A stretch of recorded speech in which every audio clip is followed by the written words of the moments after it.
নমস্কাৰ, মই সাংবাদিক পংকজে আপোনাক সকলোকে পুনৰবাৰ মোৰ ইউটিউব চেনেল তথা ফেচবুক পেজ পংকজ ৰিমকালে অন্তৰ্গতৰে স্বাগতম জনাই মুহূৰ্তত লৈ আনিছো এটা বিগ ব্ৰেকিং খবৰ। গোৱালপাৰা জিলাৰ দুধনৈত গুলীচালনাৰ ঘটনা সংঘটিত হৈছে আৰু আৰক্ষীয়ে দুৰ্বৃত্তলৈ লক্ষ্য কৰি গুলীচালনা কৰিবলগীয়া হ'ল গোৱালপাৰা জিলাৰ দুধনৈত। আৰু এই ঘটনা কিছু সময় পূৰ্বে সংঘটিত হৈছে।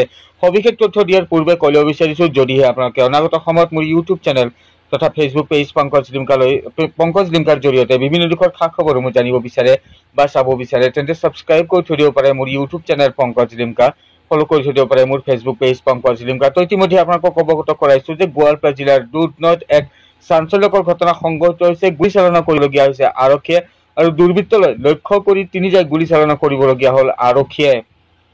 অৱশ্যে দুৰ্বৃত্তলৈ যি গুলীচালনা কৰিবলগীয়া হ'ল আৰক্ষীয়ে, সেই আৰক্ষী আচলতে অসমৰ নহয়, মেঘালয়ৰ আৰক্ষী বুলি জানিব পৰা গৈছে। আৰু দুৰ্বৃত্ত দৰাচলতে অপহৰণকাৰীয়ে দাবী কৰা যি ধন, সেই ধন নিবলৈ আহোঁতেই আৰক্ষীয়ে গুলীচালনা কৰিবলগীয়া হ'ল। অৱশ্যে পলায়ন কৰিবলৈ সক্ষম হ'ল সেই অপহৰণকাৰীৰ দলটি। আৰু দুধনৈৰ যি ডামৰা ৰোড, সেই ডামৰা ৰোডত কিছু সময় পূৰ্বে সংঘটিত হৈছে এই ভয়ংকৰ ঘটনাটি। আৰু জানিব পৰা মতে হাতচিঙামাৰীৰ চুনামিয়া নামৰ এগৰাকী ৩৫ বছৰীয়া মিস্ত্ৰীক অপহৰণ কৰিছিল দুৰ্বৃত্তৰ দলে আৰু ৭ লাখ টকাৰ ধন দাবী কৰিছিল সেই অপহৰণকাৰী দলটিয়ে চুনামিয়াৰ পৰিয়ালক।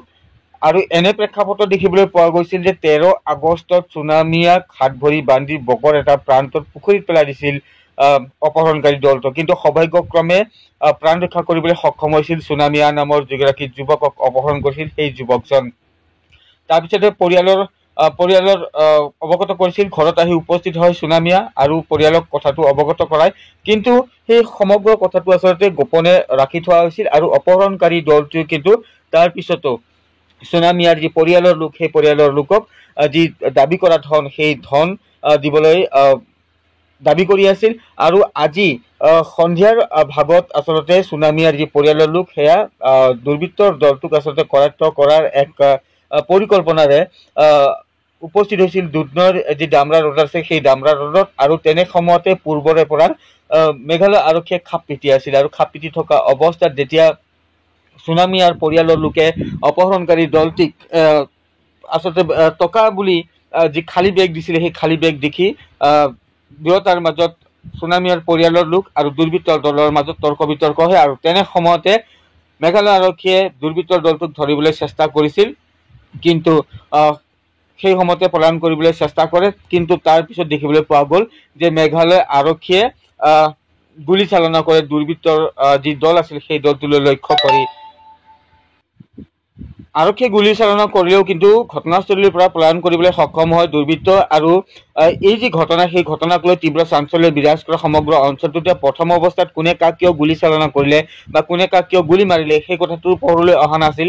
কিন্তু পিছৰ পৰ্যায়ত সমগ্ৰ যি ঘটনা, সেই ঘটনাৰ যি ৰহস্য, আচলতে সেই ৰহস্য ফাদিল হয়।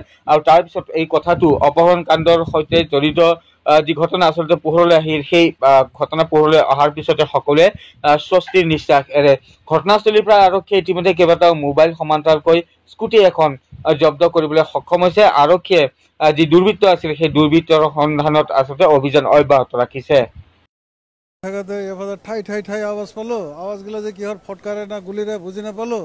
তাৰপাছত যে মোৰ ল'ৰাটো কৈ আছে গুলিৰ আৱাজ ঝাপ পেলাই দিল। এতিয়া গুলিটো কোনে কৰিল, স্কুটি এটা পৰি থাকিলে ইয়াতে, এই স্কুটিৱালাই গুলি কৰিল না পুলিচে গুলি কৰিল, আমি কিন্তু ঠিক গম নাপালোঁ, এইটো বুজি নাপালোঁ। ঘটনাটো কি সেইটোও ভালকৈ বুজি নাপালোঁ। তো আমি আৰু মানে লাহে ধীৰে চালোঁ যে ইয়াতে পুলিচ আহিল, মেঘালয় পুলিচ আহিল, আহি ইয়াতে তদন্ত কৰি আছে। ইফালে এটা মানুহ দৌৰাই পলাইছে।